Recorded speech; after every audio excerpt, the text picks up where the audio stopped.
ఈ భూమి మీద బలానికి ప్రతీకగా నిలిచిన మహావీరుడు ఒకడున్నాడు. శత్రువుల గుండెల్లో భయం, స్నేహితుల హృదయాల్లో ధైర్యం. అతని మహాబలి భీమసేనుడు. ఈ భూమి మీద ధర్మాన్ని కాపాడేందుకు, అన్యాయాన్ని నశింపజేయడానికి అపార శక్తితో జన్మించిన ఒక మహావీరుడు. అతడే మహాబలి భీమ.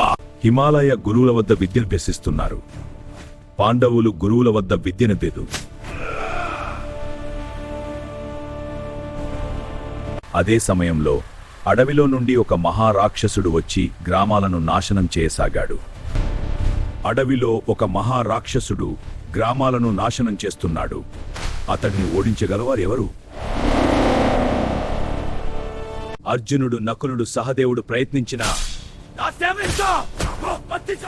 అప్పుడు ముందుకొచ్చాడు భీముడు. ధర్మాన్ని నాశనం చేసే శక్తి ఎంత పెద్దదైనా భీముడి ఎదుట నిలబడరా! అడవిలోకి వెళ్లి ఆ మహారాక్షసునితో ఘోర యుద్ధం చేశాడు.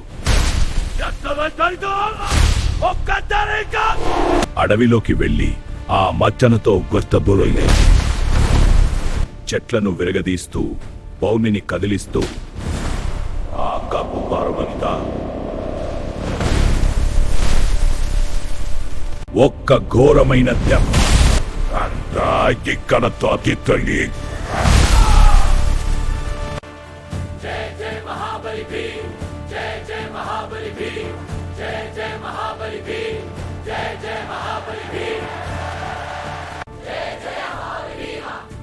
అప్పటి నుంచి భీముడు ధైర్యానికి ప్రతీకగా, బలానికి చిహ్నంగా, ధర్మరక్షకుడిగా నిలిచిపోయాడు. బలమున్నవాడు గొప్ప కాదు, బలాన్ని ధర్మం కోసం ఉపయోగించేవాడే నిజమైన మహావీరుడు.